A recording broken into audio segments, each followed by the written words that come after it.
자, 다시 시작하겠습니다. 이 시간은 계시록 11장부터 시작하겠습니다. 계시록 11장을 시작하겠습니다. 이미 말씀드린 바와 같이 계시록 11장은 단어 하나하나마다 살펴볼 말씀들이 많습니다. 그래서 이 말씀들을 살펴보고 또 다른 성경들도 이제 찾아보고 할 것들이 굉장히 많은 내용이 바로 계시록 11장입니다. 그래서 계시록 11장은 좀 복잡합니다. 그래서 계시록 11장에 들어가기 전에 계시록 10장 11절 말씀을 다시 한번 조금 보고 보충 설명을 드리고 넘어가겠습니다. 계시록 10장 11절 말씀을 보면 이제 사도 요한이 작은 책을 받아 먹었는데 그래서 이제 그 주는 자가 받아 먹기로 해서 받아 먹으라고 해서 먹었는데 먹으면 입에서는 달고 배에서는 쓰리라고 했잖아요. 그래서 실제로 먹어보니까 그 말과 같이 입에서는 달고 배에서는 썼어요. 그런데 이제 그 먹는 것으로 끝나는 게 아니라 그 다음에 뭐가 주어졌어요? 책무가 주어졌죠. 책무가 주어졌는데 뭐냐면 예언하는 거예요. 예언하는데 지금 여기에서는 저 10장에서는 안 나왔지만 11장에 가서는 나와요. 얼마 동안 예언하느냐면 1260일 42개월 한 대로 때 반 때까지 예언하라고 나옵니다. 이제 뒤에. 근데 거기 보면은 그 11장을 보면 10장 11절을 보면 11장이 아니라 10장 계시록 10장 11절 말씀을 보면은 저가 내게 말하기를 즉 작은 책을 주어서 받아먹게 할 그가 내게 말하기를 많은 백성과 나라와 방언과 임금에게 다시 예언하여야 하리라. 그러니까 다시 예언해야 하리라. 그러니까 이미 예언됐어요. 다시라는 말이 나왔으니까 이미 예언한 거예요. 누구에게 먼저 예언했을까요? 받아먹은 자 소화한 자에게만 예언이 이루 그게 일곱으로예요. 소화가 되기 전은 인봉이 된 거예요. 소화돼야만 인봉이 열리는 거예요.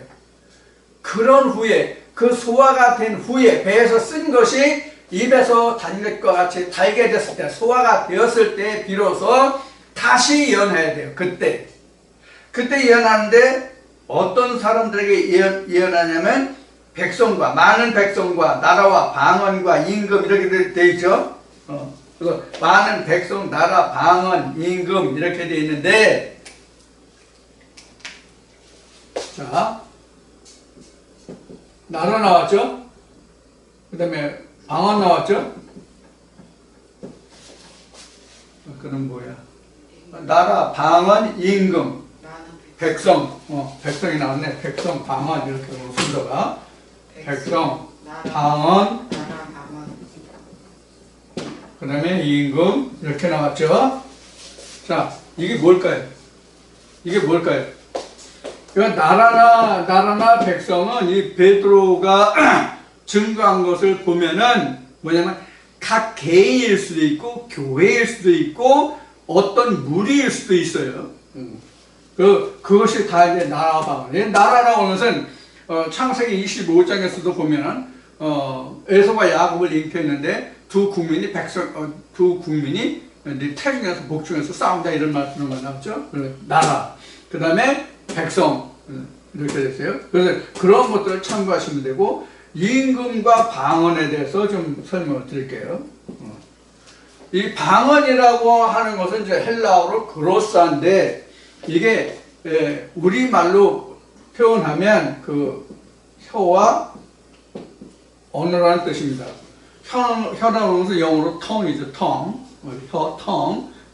그 언어의 그 도구죠. 언어라고 하는 것이 이 혀 목구멍에서 바람 새는 거, 그 다음에 이와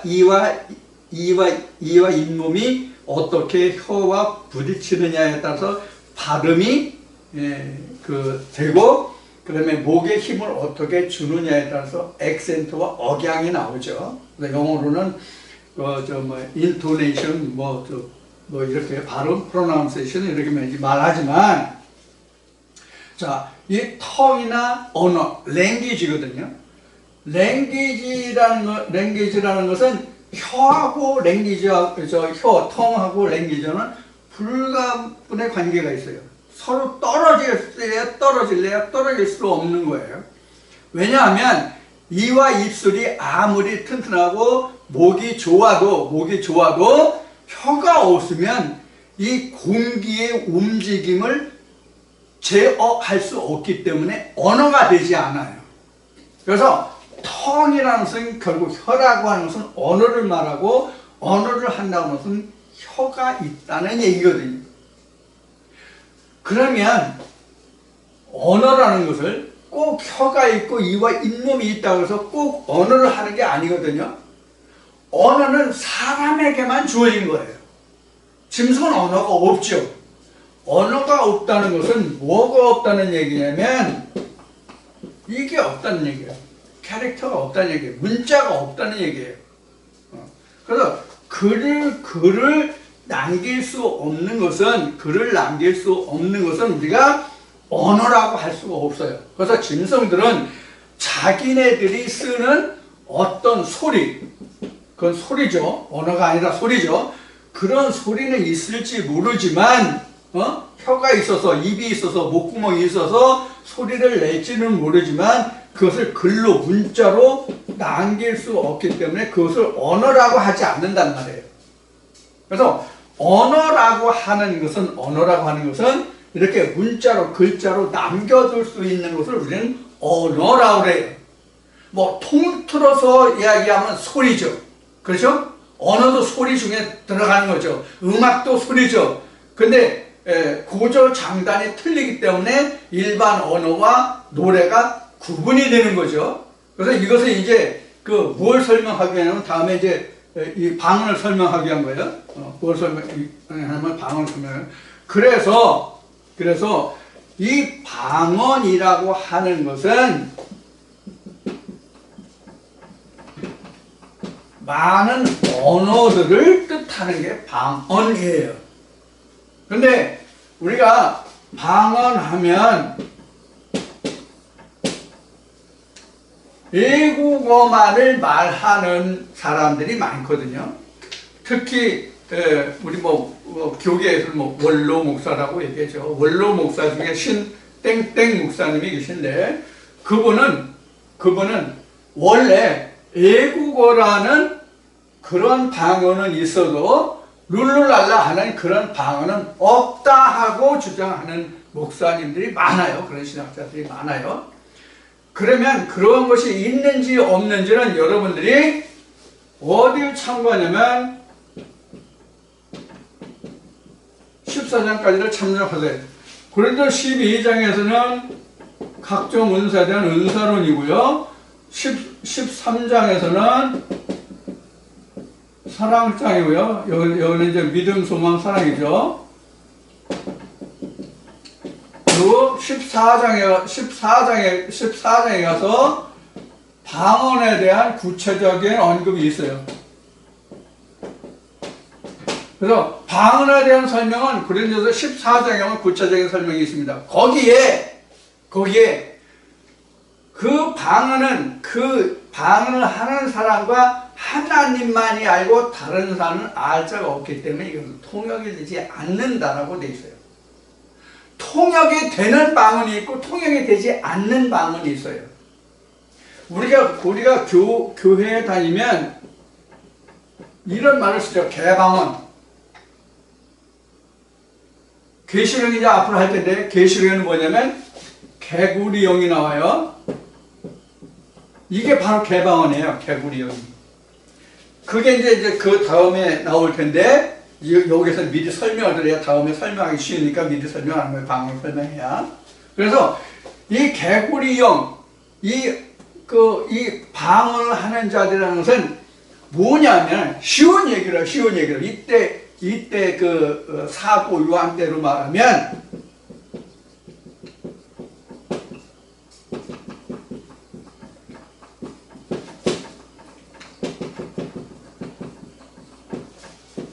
이런 교단들이 있었거든요. 그때 당시엔 바리새인, 사두개인, 성경엔 나와 있지 않지만 신학에서 배우는 에세네파가 나와요. 이런 그 파들, 이제 성경에 이가 SNF가 없으니까 이제 주로 우리가 바리새인과 사두개인만 이제 아는데, 여기는 부활이 없다는 데죠. 여기는 부활을 부인한 데죠. 여기는 부활이 있다고 이야기하고요. 부활이 있다고 얘기하고, 여기는 부활이 없다고 얘기하고요. 이제 요 차이만 있는데, 자, 부활이 있다, 없다 이 뜻은 뭐냐면, 여기는 사울을 중시하는 저 풍조가 부활이 있다는 신학이고, 현실만 중요하다고 이야기하는 것이 사후에 부활이 없다고 주장하는데요. 여러분들 이 개념을 알고 바리새인과 사두개인을 그 부활이 있다 없다를 이해하셨는지 어쩐지 모르겠어요. 그래서 부활이 있다는 것은 사울을 중시하는 거예요. 그리고 부활이 없다는 것은 현실에서 이루어지고 사울은 없다는 거예요. 그래서 이제 양쪽 다 성경적으로 다 살펴본다면 둘 다 틀린 거죠. 현실도 있고 사후도 있는 게 하나님의 성경이에요. 현실도 있고 사후도 있는 게 성경인데, 현실은 안 되고 사후에는 부활이 있다는 거고, 여기는 현실인데 사후에 부활이 없다는 거기 때문에 성경으로는 둘 다 틀린 거예요. 그러니까 뭐예요? 성경으로 보면 이들 다 이단이죠. 실제 우리가 성경에서 보는 것 같이 예수가 다 대적들이 뭐예요? 사두개인들과 바리새인들이었죠. 이들이 다 이단이죠. 그렇죠? 그래서 예수님이 이들에게 뭐라고 그래요? 너희가 아버지께 가르침을 받았다면 너희가 나를 영접하였으리라, 이렇게 말씀하시죠. 예수님이. 자, 이런 것을 보면 돼요. 그래서 이렇게 사두개인들과 바리새인들이 바로 뭐냐면 다른 언어를 쓰는 방언하는 자들이에요. 이들의 우두머리가 임금이에요. 요 뒤에 보면 요것이 뭐로 나오냐면 뭐로 나올 것 같아요? 뒤에 이게 계시록 9장으로 하면 이게 황충이에요. 이제 뒤에서 다시 나오니까 이제 또 무적행 이제 임금인데 우두머리인데 그게 이제 음료로도 나오고 여러 가지 것들로 나와요. 자, 바로 이러한 것들이에요. 그 치리를 받는 사람들과 그 나라가 바로 이러한 자들에게 내가 준 작은 책에 쓰여진 그 내용들을 내가 깨달았으면 그걸 다 그들에게 예언해야 하리라. 얼마 동안? 42개월 1260일. 한때도 한때. 이제 여기서 이제 시험자구나. 그래서 이제 미리 방언이라는 게 뭔가 하는 것이 나옵니다. 그래서 방언은 두 가지가 있어요.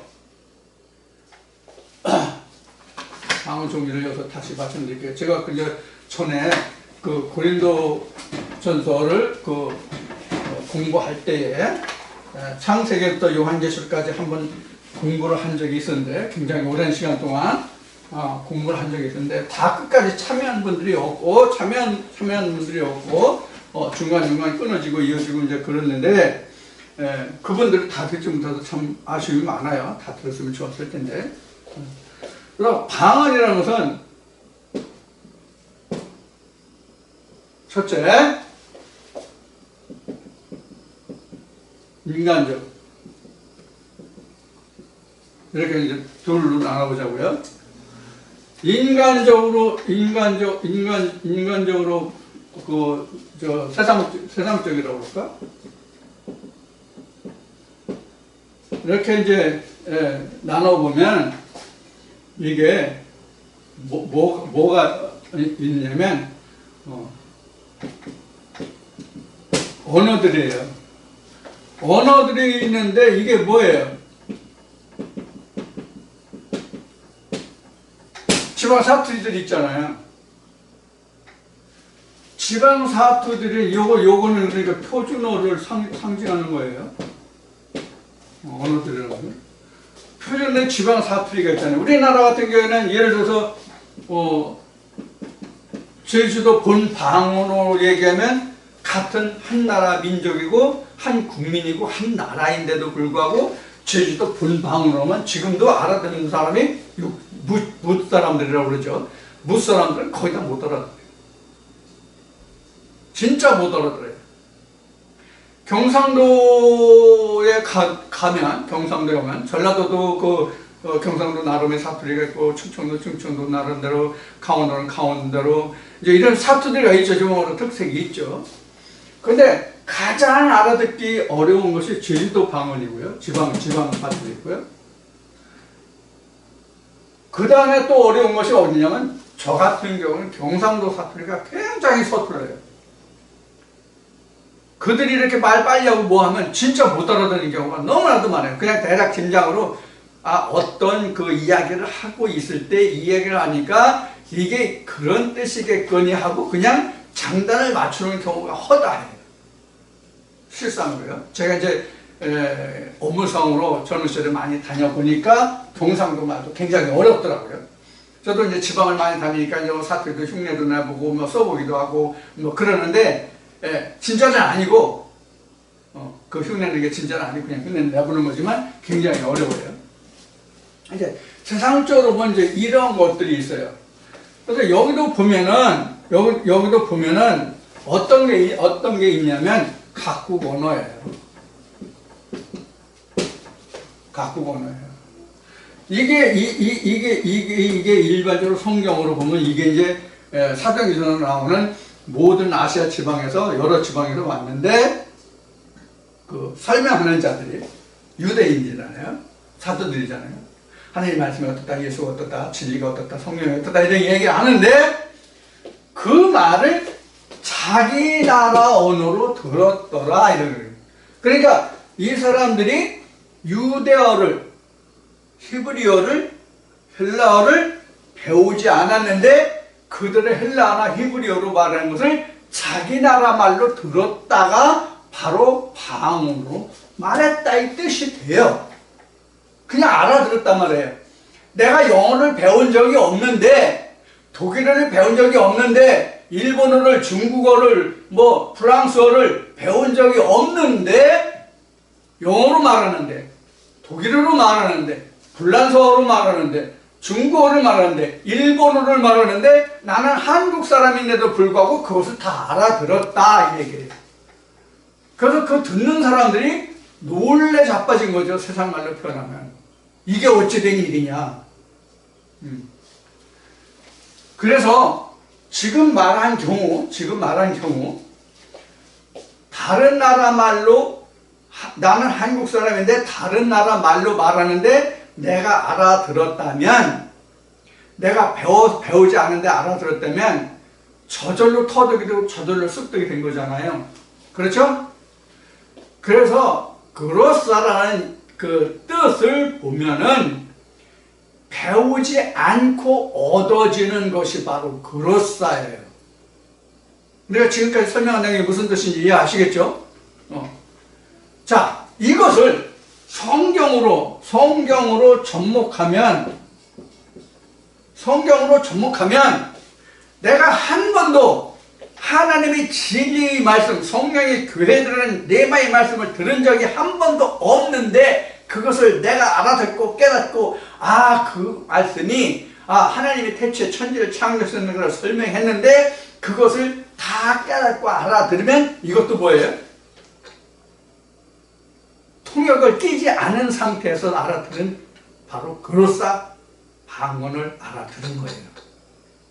내가 그것을 다시 말할 수 있으면 천지 창조가 무엇이라는 것을 성경 창세기에서도 요한계시록까지 어느 말씀을 하든지 간에 다 드러내어 말할 수 있으면 이것이 곧 방언이에요. 무엇에 대한 방언이에요? 바리새인과 사두개인들에 대한 방언이에요. 바리새인들과 사두개인들은 이 말을 못 알아듣잖아요. 예수가 하신 말씀을 그들이 못 알아듣잖아요. 그래서 예수님이 뭐라고 말씀하셨어요? 너희가 내 말을 들을 줄을 모른다고 그랬잖아요. 너희가 내 말을 알아들을 줄을 모른다. 이렇게 말했잖아요. 왜? 바리새인과 사두개인의 언어와 예수의 언어가 달랐거든. 예수의 언어는 하나님의 언어고 바리새인들과 사두개인들은 세상의 언어였잖아요. 땅에 속한 언어였잖아요. 세상에 속한 자는 땅의 말을 하거니와 세상의 말을 하거니와 하늘에 속한 자는 하나님의 말을 하느니라. 이게 1차적인 방언이에요. 그러니까 풀어서 설명할 수 있는 방언이 있고 고린도서 14장에 기록된 말씀과 같이 풀어지지 않는 방언이 있어요. 저도 지금 방언 두 가지를 해요.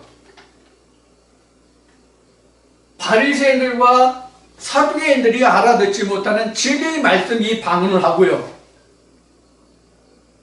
풀어지지 않는 방언도 하고요. 사람들이 듣고 무슨 말 하는지 몰라요.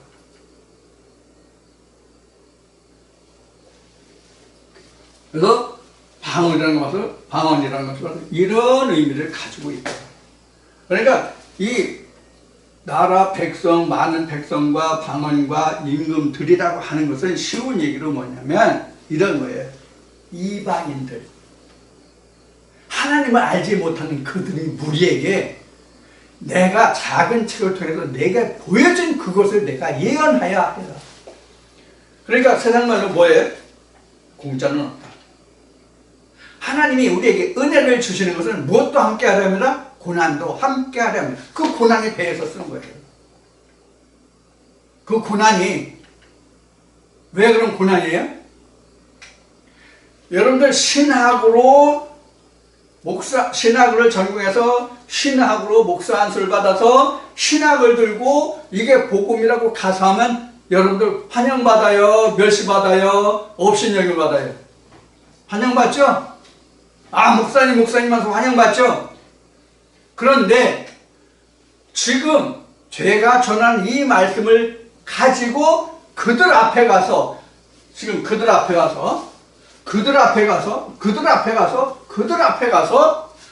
이거 다 틀려. 너희들이 말하는 그거는 이거야. 오케이? 노. 어느 쪽입니까? 예수와 노. 노죠. 노가 아니라 네버죠. 그들 절대로 받아들이지 않아요. 그래서 예수님이 뭐라고 말씀하셨습니까? 예수님이 뭐라고 말씀하셨어요? 선지자가 예루살렘 성 밖에서는 죽는 법이 없노라. 선지자가 예루살렘 성 밖에서는 죽는 법이 없노라. 이걸 뒤집으면 뭐예요? 선지자들은 예루살렘 성 안에서 죽느니라. 이거죠. 그럼 뭐예요? 예루살렘이 뭐예요? 예루살렘이 뭐예요?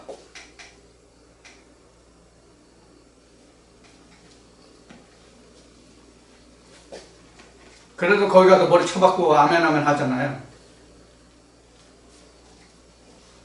오래된 일이지만 서울에 어느 큰 교회에서 1년에 헌금을 하는데 매덕을 했어요. 근데 나중에 본전 생각나는데 교회가 문제가 생기니까 그 돈 돌려달라니까 교회에서 하나님께 낸 건데 네가 어떻게 돌려달라고 하냐 이래가지고 소송 붙은 적이 있어. 그래. 참 웃기는 얘기죠. 그거 하나님한테 준 거 아니에요. 하나님 그거 안 받으신다니까. 하나님 그거 안 받는 그거 11조 아니라고. 헌물이지. 소재물에 레위기 2장 13절을 보면 소재물인데 그 소재물이라는 것은 땅에서 나는 거죠. 소재물이라는 것은 땅에서 나는 소산물을 소재물이에요. 근데 그 소재물에 하나님 언약이 들어가야 그 소재물이 하나님 받으시거든요. 근데 그 언약의 수고는 빠지고 그 소재물이 그 말라기 3장에 하면 11조 헌물이 나오는데 말라기 3장 10절에 가면 헌물은 빠지고 11조를 떼먹었다고 되어 있어요. 11조를 떼먹었다고 되어 있다고. 헌물을 떼먹었다는 게 아니라고. 소재물을 떼먹었다는 게 아니라고. 자, 이제 방언 얘기를 하면 이제 거기까지 나오는데 이것도 방언이야. 이것도 방언이야. 이게 이제 알아들을 수 있는 방언이잖아요. 풀이가 되는 방언이잖아요. 자, 이제 이것이 지금 여기서 이제 방언에서 조금 이제 설명을 해드리고 뒤에도 이제 방언이 또 나오고 여러 가지 이제 말이 나오기 때문에 말씀드린 거예요. 그러니까 지금 제가 여러분들에게 지금 설명해 드리는 이 말씀도 사실은 방언이에요. 이건 대인 방언이죠.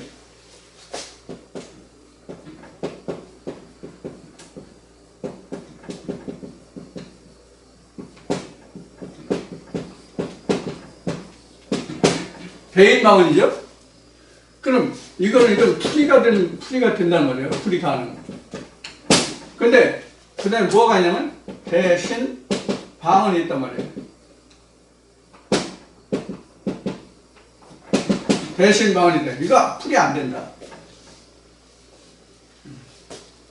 그러니까 영과 하나님만이 소통하는 그 방언이 대신 방언이에요.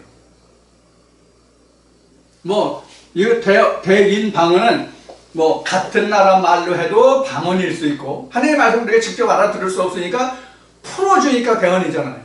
그렇죠? 방언이잖아요. 방언이라는 말을 다른 말로 표현하면 은어라고 얘기해도 돼요. 제가 학교 다닐 때는 학생들이 담배 필 때 그 담배라는 말을 부식이라고 써요. 왜 부식이라고 하는지 난 잘 몰라요.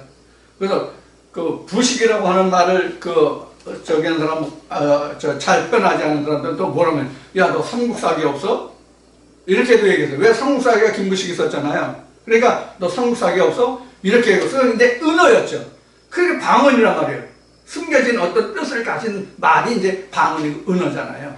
이제 꼰대도 요새 이제 은어죠. 뭐 은어 아닌 은어가 됐죠. 꼰대는. 자, 이제 그러한 것이 이제 일종의 방언이다. 이렇게 참고로 말씀드리고, 자, 이제 11장으로 진짜 넘어갑니다.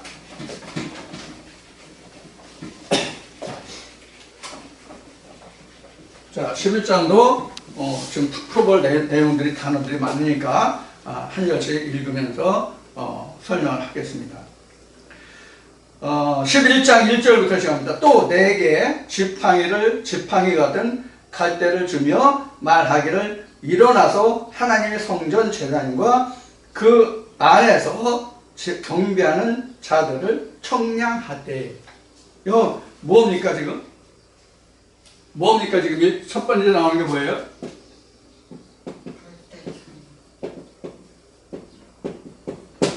청량은 여러분들 잘 들어두시기 바랍니다. 이 청량이라고 하는 뭐냐면 심판이에요. 재단이에요. 재단이 맞나? 재단이 맞나? 재단은 제사 지내는 게 재단이니까 이 재단이 맞겠죠? 그 다음에 뭐 이런 것도 되겠죠? 그 다음에 우리는 이런 것도 되겠죠? 그래서 성경에서 청량을 한다는 얘기는 심판, 재단, 나름질, 재판 이런 것이 다 들어있는 거예요. 여러분들 마름질 아시나요? 마름질이 무엇인지 우리말 마름질 아시나요? 마름질? 요 마름질이라는 것은 본을 뜨다 이런 뜻이 들어있는 게 마름질이에요. 예를 들어서 옛날에는 그 바지저고리를 집에서 했잖아요. 집에서 하면 먼저 입던 옷을 갖다가 놓고 이렇게 그림 그려가지고 가위로 오래는, 이게 마름질이라고 그래요. 옷감 같은 걸 이렇게 할 때 우리는 이제 재단한다고 얘기를 하죠. 재단한다고 얘기하는데 그게 순우리말이 마름질이에요. 마름질. 그래서 마름질 이런 뜻이에요. 그래서 본뜨다예요. 본뜨다. 그게 이제 마름질이에요. 옷을 하기 위해서. 우리는 하나님의 의의 옷을 입는 거니까 마름질이라고 해도 되죠. 그리고 우리가 하나님의 의에 들어가니까 심판이기도 하죠. 그리고 그 상과 벌을 받아야 되니까 재판이라고도 할 수 있죠. 그 하나님의 의의 옷을 입으려니까 또 그거 만들려니까 이런 게 필요하죠. 그래서 어떤 것을 해도 갈대라고 하면서 이런 거예요. 근데 갈대가 지금 여기 이렇게 그냥 아무것도 없이 접두나 전미가 없이 그냥 갈대죠. 근데 뒤에 가면 금갈대 청량이 나와요. 금갈대 청량이 나와요. 여기 그냥 갈대 청량이에요. 자, 금갈대 청량할 때 금갈대가 서로 뭐가 틀리고 뭐가 같은지 의미는 그때 말씀을 드릴게요. 자, 갈대라는 것은 그러니까 뭐냐면 청량도구다. 자, 왜 그럼 갈대를 청량도구로 썼냐? 여러분들 갈대 하면 여러분들 생각하는 게 뭐예요? 마태복음 5장인가 몇 장에서 예수님이 이러시죠. 세례 요한의 제자들이 여기에 갇혔을 때 그 제자들 예수가 광야에 있을 때 보내가지고 너 그 광야 그 어디에 있는 예수한테 내가 전에 요단강 세례했던 그 사람한테 가가지고 우리가 다른 사람을 기다려야 되느냐 아니 우리가 증거한 대로 오리라 한 그가 너냐 이렇게 물어보러 보냈죠. 그걸 물어보러 이제 세례요한이 우리 가지고 이제 제자들을 보냈는데 예수님이 그 제자들에게 뭐라 그래? 응? 야, 내 스승한테 가서 뭐 안질뱅이가 일어나면 소경이 보며 뭐 이런 얘기를 하면서 돌아가서 이렇게 된다고 하라 이렇게 보내죠. 그 보내고 나서 그 요한의 제자들을 보내고 나서 제자들에게 하시는 말씀이 뭐예요? 예, 제자들아, 너희들아, 소자들아, 너희가 강에 무엇을 보려고 나갔더냐? 옷잘 입은 자냐? 흔들리는 갈대였더냐? 들에 갈대가 있으니까. 실제 중동지방에 가면 늪지대 가면 갈대 굉장히 많습니다. 굉장히 무거워져 있습니다. 우리나라도 갈대가 있는 곳이 많고 제가 있는 곳에도 조금만 나가면 갈대들 상당히 많습니다. 늪지에 가면 많은데 흔들리는 갈대냐 이런 말씀을 하시죠. 갈대는 바람에 심히 요동치는 게 바로 갈대예요. 그러면 갈대라는 것이 여러 가지 뜻이 있어요. 바람에 흔들린다는 얘기는 바람이 이리 불면 저리 불면 그대로 쓰러지고 넘어지고 한다는 얘기거든요. 그러면 바람이라는 게 뭐예요? 바람이라는 게 뭐의 상징이에요? 성령의 상징이기도 하고 말씀의 상징이기도 하거든요. 그런 말씀이 성령의 말씀만 있어요? 이방신의 바알의 말도 있잖아요. 바알의 말을 들으면 그쪽으로 쓰러지고 하나님의 말씀을 들어도 그쪽으로 쓰러지고 이런 것이 바로 갈대라는 의미예요. 그런데 왜 갈대를 청량자로 쓰느냐 지금 갈대를 왜 갈대가 청량자냐? 이 동영상을 보시는 분들은 갈대라는 것을 못 보신 분들이 혹여 있을지 몰라요. 갈대라는 것이 뭔지 혹여 있을지 모르는데 여러분들 대나무는 아시죠? 못 봤어도 대나무 못 봤어도 대나무를 못 봤어도 대나무 모르시는 분은 없죠. 갈대도 모르시는 분은 없겠지만 그 형상이 어떤지를 잘 모르는 분들이 있을 거라는 얘기에 못 보신 분들은. 그래서 갈대가 대나무와 같은 성격을 가진 것이 갈대예요. 어떤 의미냐? 마디가 곧단 말이에요. 이렇게 마디가 곧아요. 갈대가 대나무에 대해서는 그러면 이렇게 순이 나잖아요. 그래서 저기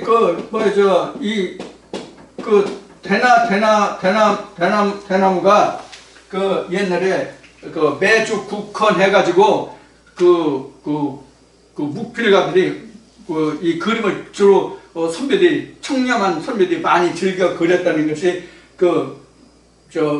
매, 국화, 난 이런 중나무 이런 것들은 자 그런 것과 같아요. 그래서 마디가 곧기 때문에 이것을 청량자로 쓴 거예요.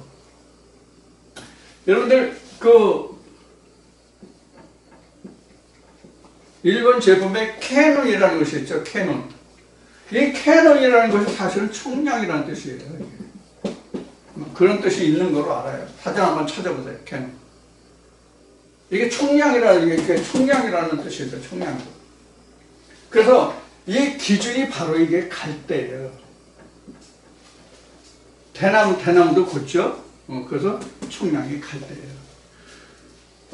전에도 한번 얘기했지만 그럼 왜 갈대를 했느냐? 대나무도 있는데 근데 중동지방에서는 제가 가본 중동지방에서는 대나무를 본 적이 없어요. 갈대는 많은데 대나무를 본 적이 없어요. 그래서 갈대를 예를 들지 않았을까 이런 생각을 해보게 됩니다. 그래서 자 갈대 설명드렸어요. 그래서 이 갈대라는 것은 이런 의미로 청량독으로 쓰기는 했는데 사실 갈대라는 것은 정함이 없는 굳굳하지 못한 인생을 의미하는 것이 또 갈대예요. 또 이 갈대는 늪에 살아요. 그 근본이 깨끗하지 않다는 뜻도 들어있어요. 근본은 이 갈대는 깨끗한 물에는 그렇게 잘 살지 않습니다. 다 늪지대 썩은 물, 더러운 물 속에 삽니다. 마치 연꽃같이요. 옥불의 장같이요.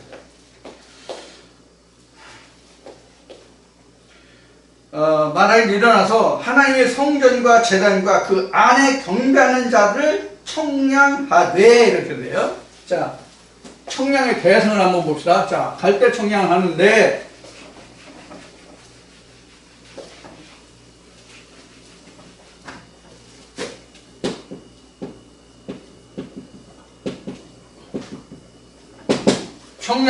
청량의 대상을 보면 성전, 제단,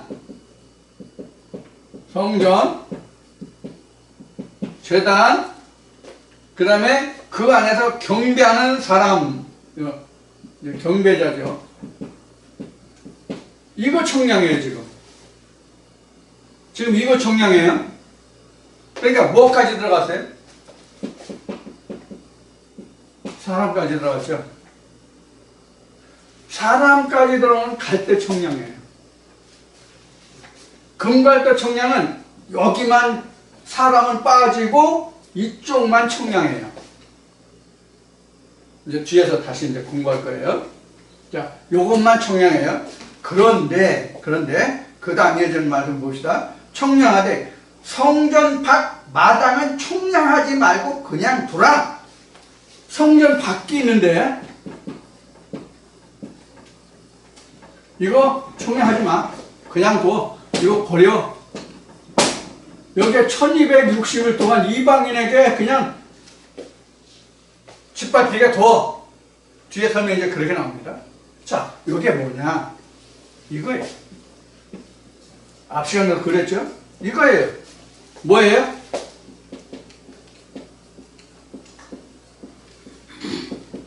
셋째 날 창조예요.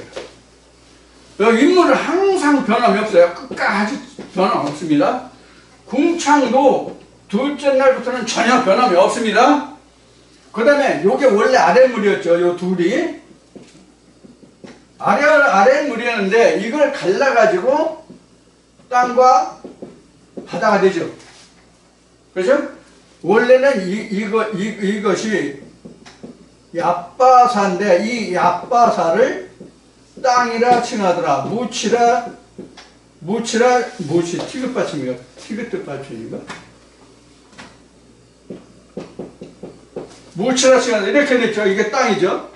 그래서 요게 LH가 되는 거예요, 사실은. 요게 이제 바다 욤이죠. 욤. 이게 바다예요. 욤. 여기 욤인가 보다. 욤. 이게 욤, 이게 헷갈리네. 이게 바다예요. 이렇게 된 거예요. 이거예요. 지금, 앞에 10장에서 어떤 형상 입은 자가 땅과 바다에 발을 들였죠. 그렇죠? 왼발, 오른발을 이렇게 들였죠. 요게예요. 지금 여기를 말하는 거예요. 자, 여기는, 이렇게 했는데, 지금 뭐냐면, 성전 밖은 청량하지 마라. 여기는 청량하지 마라, 여기는. 그러니까 지금 여기 성전을 지금 성막, 장막을 지금 청량한 거죠. 그러니까 여기는 뭐냐면, 장막의 청량이에요.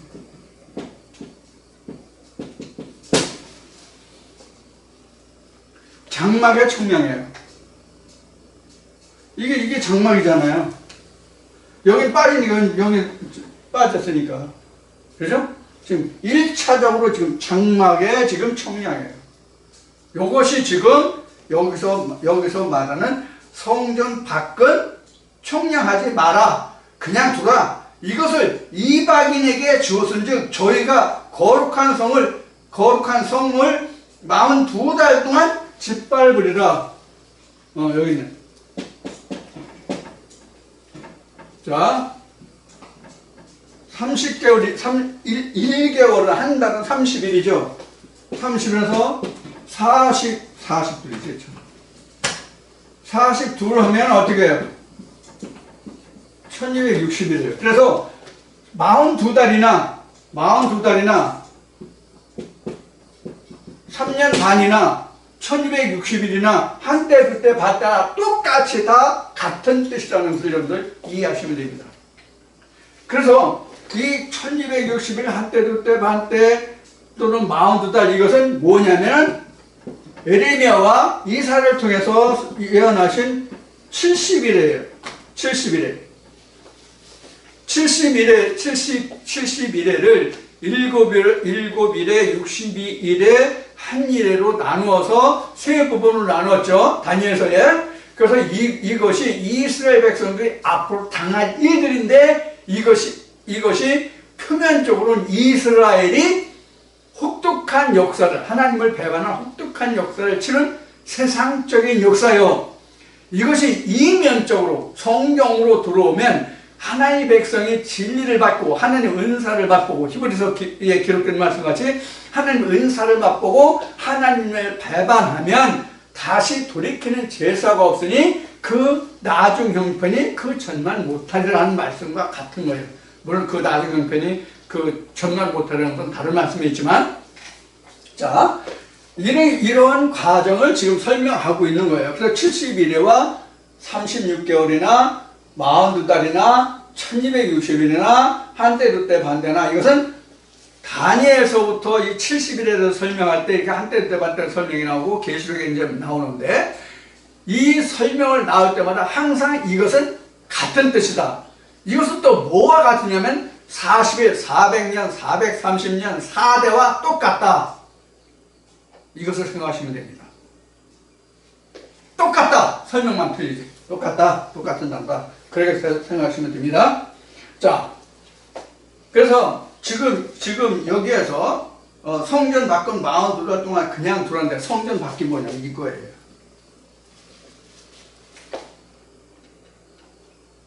성전 밖이 이거 바다잖아요.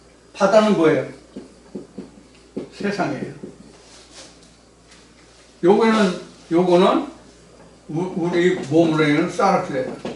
이건 소마예요. 이건 퓨리마예요. 이건 세상이에요. 이건 바다예요. 그냥 바다예요. 세상이에요. 실제 세상이 아니에요. 여호와 이름을 부르지 않는 자들이에요. 여호와 이름을, 하나님의 이름을, 만군의 여호와 하나님의 이름을 부르지 않고 사는 사람들, 내 주먹을 믿어 뭐 하나님 믿어 하나님이 어디서 인생이 죽으면 그만이지 않은 사람들, 그 사람들이 여기. 그 성전 밖 마당이면은 들어온 사람들 아니에요. 여기가 성전 밖 마당에 이게 뜰이잖아요. 이게 뜰이잖아요. 이게 성전이잖아요. 여기 오면 자기를 불사르는 곳이에요. 자기를 불사르는 곳이에요. 전에는 여기가 짐승을 불사랐죠? 그렇죠? 짐승을 잡아서 여기서 불사르죠. 이게 자기가 죽는 모습이거든요. 그래서 여기가 아니고 여기에요. 여기. 성전 밖은 청량하지 말라. 요 청량은 뒤에 나와요. 금갈대 청량, 사람의 청량, 천사의 청량 여기 나와요. 그래서 이게 이제 이제 뒤에 여기 뒤에 나왔지만 12,000 스타디온이라고 나오거든요. 12,000 스타디온 나오는데 이것은 12,000 여기까지 포함해서 여기서는 12,000 스타디온이에요. 그래서 그거 아니에요. 착각하지 마세요. 자, 이렇게 지금 설명하고 있는 것이 이 부분이에요. 그러니까 이게 초기에 이게 창세기로 말하면 지금 셋째 날의 창조라고 말했잖아요. 이것이 셋째 날의 창조라고 말했는데 이것을 근본적으로 올라가면 뭐냐면 창세기 1장의 창조예요. 창세기 1장의 상태를 총량하는 게 갈대 총량이에요. 그러니까 이건 뭐예요? 외형의 총량이에요. 외형의 총량. 이스라엘 백성들이 그 전에 이제 창세기 설명이 이렇구나. 창세기 2장 7절에서 생기가 주어지잖아요. 그렇죠? 생기가 주어지잖아요. 생기가 주어지니까 하나님 보시기에 뭐예요? 좋았더라죠? 그래서 그거 생명이랬죠? 그래서 아담이 거할 곳이 없잖아요? 그래서 지으신 것이 뭐예요? 에덴 동산을 건설하셨죠? 에덴 동산을 건설하신 다음에 아담이 혼자 있으니까 아 이거 보기 싫어 이게 혼자 사는 게. 그래서 뭐예요? 그 배필을 줬죠. 그 배필을 줘서 아들을 낳게 하죠. 이것이 이제 에덴이죠. 진짜 에덴이죠. 아들을 둔 게 따로 없어요. 아들만 있습니다. 그 모습이에요 지금. 1장에 하나님의 그 겉모양을 짓는 그 모습이 이거예요. 그래서 요게 위의 창조, 요게 지금 아래 창조에 속하는 것이죠.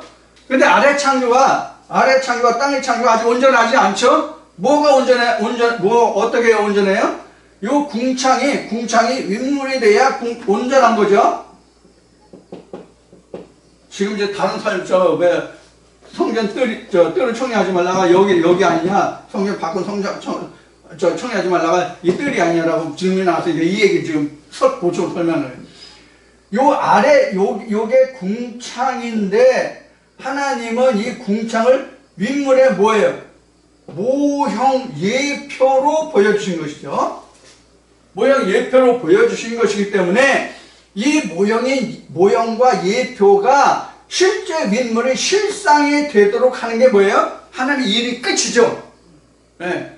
그때까지 가는 거예요. 그때는 이게 청량이 안 돼요. 그때 가면 금갈대 청량, 천사의 청량에서는 이게 안 돼요. 그건 이제 뒤에 공부하기로 해요. 자, 그래서 여기까지 보충 설명을 드렸습니다. 자, 그래서 이제 12,000 더 할 게 있네. 거기에 두 증인이 또 나오네. 지금 시간이.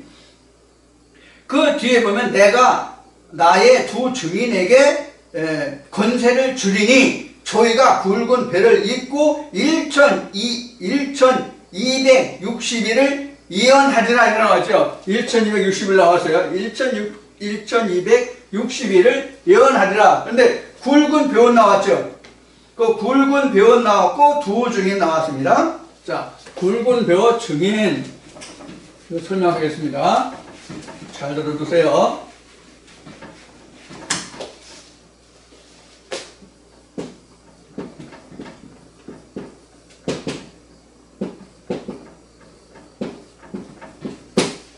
이 두 증인은 그 다음에 보면은 그 1260일 예언하랴 이는 땅의 주 앞에 모셨었는 두 감람나무와 두 촛대니 이렇게 나오죠.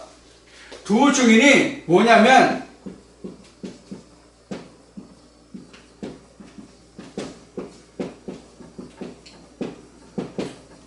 두 촛대란 말이에요. 그러면 이 두 증인 두 감람나무 어디 가냐면 스가랴 4장 가면 이 기름 발린 두 감람나무 나무가 나와요. 스가랴 4장 가면. 그래서 이 두 감람나무가 뜻하는 그 말씀은 여러분들 스가랴 이 말씀을 들으시고 스가랴 4장을 함께 공부하시면서 들어두시면 됩니다. 스가랴 4장입니다. 스가랴 4장에 이 말씀이 나와있는 두 감람나무, 기름 발린 두 감람나무가 뭐냐고 스가랴가 물어봐요. 자기 이상을 물어보는 그에게 물어봐요. 그럼 네가 이것을 모르냐? 그럼 하나님 앞에 모셔서는 두 증인이다 이렇게 나와요. 그럼 하나님 앞에 모셔서는 두 증인이 뭐예요? 뭐갑니까? 뭐가 하나님께 모셔서는 두 증인이에요? 우리가 뭉뚱그려서 그냥 전체적으로 얘기하면 모세와 예수예요.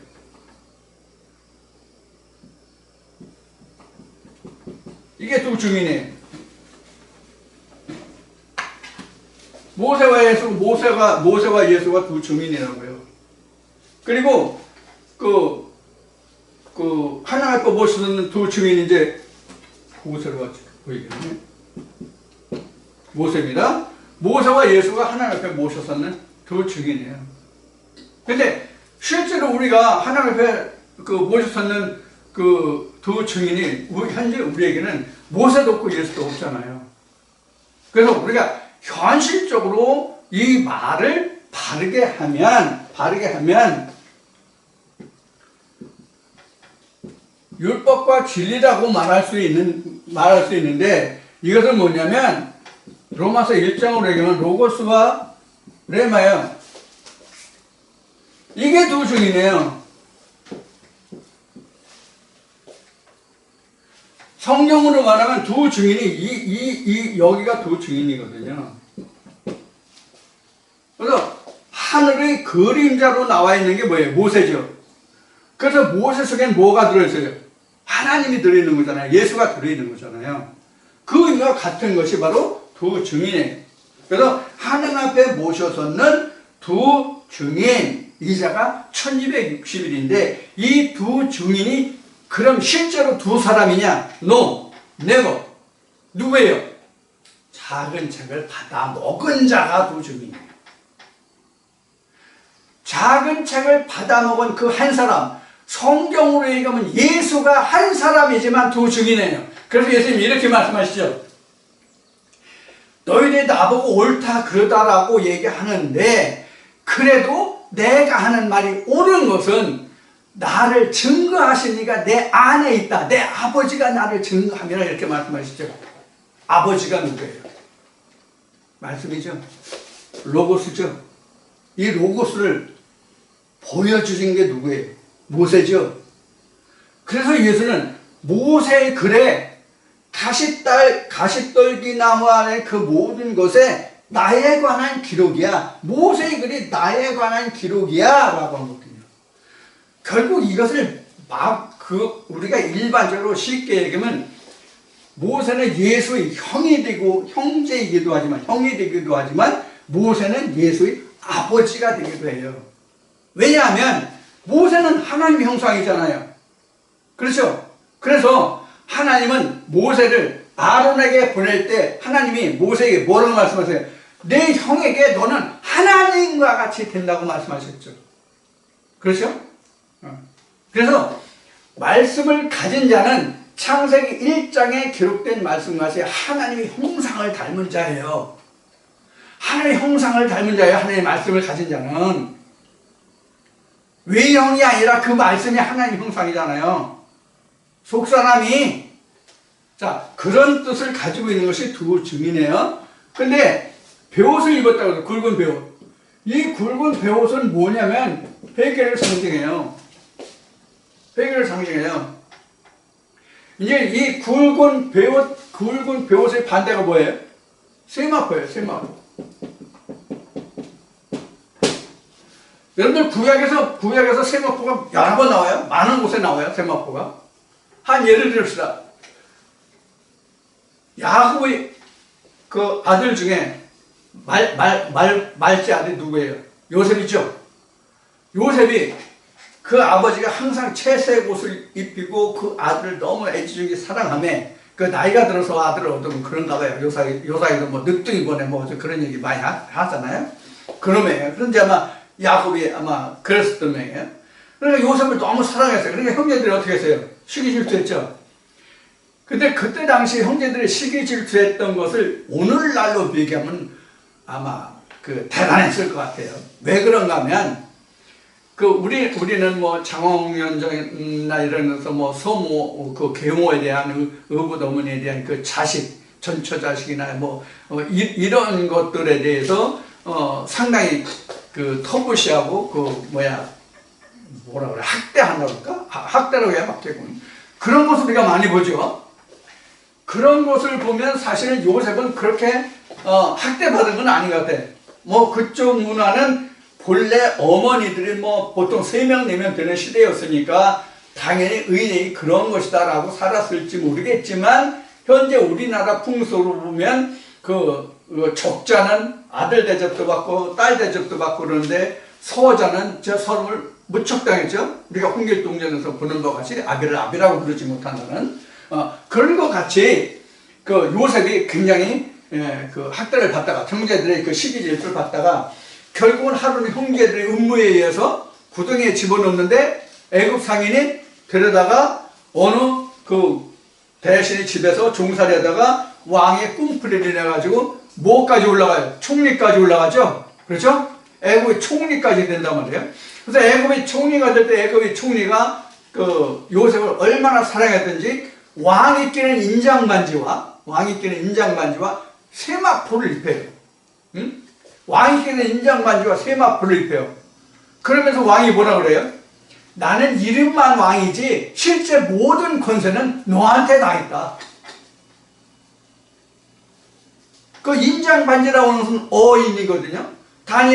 다니엘서에서 보는 것 같이 또 모르게 뭐 이런 그 보는 바와 같이 그 왕의 인장 반지로 그 오인을 친 것은 변개하지 못한다는 그런 그 율례가 있는 것 같아요. 성경을 보면 그런 인장 반지까지 주었으니 뭐 이 왕의 그 실권은 모두 다 요셉에게 온 거잖아요. 그때 입은 옷이 바로 세마포예요. 그래서 세마포 많이 나옵니다. 그런데 굵은 베옷은 뭐냐면 회개와 하나님 앞에 회개와 자기를 저기는 어떤 고통과 고난의 상징이 바로 굵은 베옷이에요. 그래서 예수님이 이런 말씀하시죠. 복음서에서 너희가 내 말을 듣고 너희가 이 말을 들을 줄 알고 너희가 이 말을 지켰으면 너희가 벌써 제에 앉아서 베옷을 입고 회개하였으리라 이런 말씀 나오죠. 바로 이거 굵은 베옷은 바로 그거는. 그러니까 지금 작은 책을 받아 먹은 사람은 이 굵은 베옷을 입고 회개하며 통회하며 하나님 말씀 이러이러하다고 마치 세례요한이 광야에서 내 뒤에 오실 자를 설파하듯이 그런 삶을 얘기하는 거예요. 그러니까 굵은 베옷을 입었다고 하는 얘기는 자기가 죄를 지었다는 뜻과도 같은 거예요.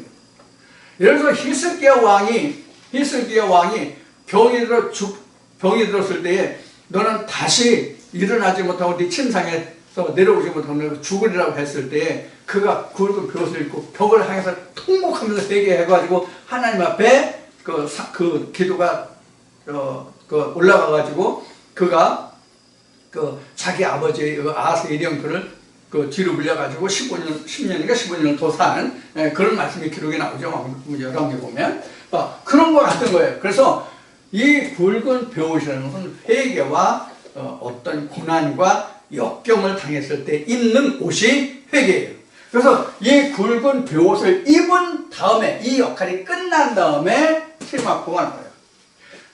스가랴서인가 요엘서도 보면은 여호수아가 하나님 앞에 모셨었는데 더러운 옷을 입고 있었죠. 그래서 다 그것을 벗기고 씻기고 세마포 옷을 입히는 그런 장면도 있죠. 그래서 이 굵은 베옷이라는 것은 세마포의 반대되는 말입니다. 세마포는 뒤에도 다시 또 나올 테니까 그때 구경을 하고요. 그래서 두 촛대라는 것은 두 증인과 같은 뜻이기 때문에 설명하지 않습니다. 이미 촛대는 아시아 7개의 촛대에서 바로 일곱 촛대는 하나님의 사자고 교회고 다 설명이 나왔죠. 그것을 여러분들이 생각하시면 됩니다. 자, 오늘 그러면 여러분들과 나눈 말씀을 지금 계시록 11장 몇 절까지야? 4절까지 요한계시록 11장 4절까지 하는 것으로 하고 나머지 부분은 다음 주에 다시 시작하도록 하겠습니다. 여러분들 다음 주에 다시 뵙기로 하고요. 오늘 여러분들에게 숙제가 있는 것은 스가랴 4장 두 증인에서 기름 발린 두 감람나무 이 말씀을 보시고 촛대에도 여러분들이 계시록 1장에 후반부에 나와 있으니까 중반 이후에 7교회 7별 촛대 나와 있으니까 그 말씀을 다시 한번 보시고 그 다음에 방언에 대해서 그러니까 14장 말씀을 다시 한번 좀 봐주시기 바라고요. 그 정도는 됐나? 그 정도면 됐네. 그 정도는 여러분들이 공부를 해주시길 바랍니다. 그럼 한 주간 잘 보내시고 다음 주에 뵙도록 하겠습니다. 어쩌면 다음 주는 추석 명절이 이제 들어있는 주일인데 어쩌면 다음 주는 말씀이 어떻게 될지 지금 장담을 못하겠어요. 그래서 혹여 말씀이 동영상에 올라가지 않더라도 오늘은 저 사람이 집에 무슨 일이 있어서 동영상을 못 올리는가 보다 그렇게 생각해 주시면 고맙겠고 다가오는 추석 명절 가정마다 평안하시고 가족이 화목한 그런 추석 명절 보내시길 바라고 다음에 뵙겠습니다. 감사합니다.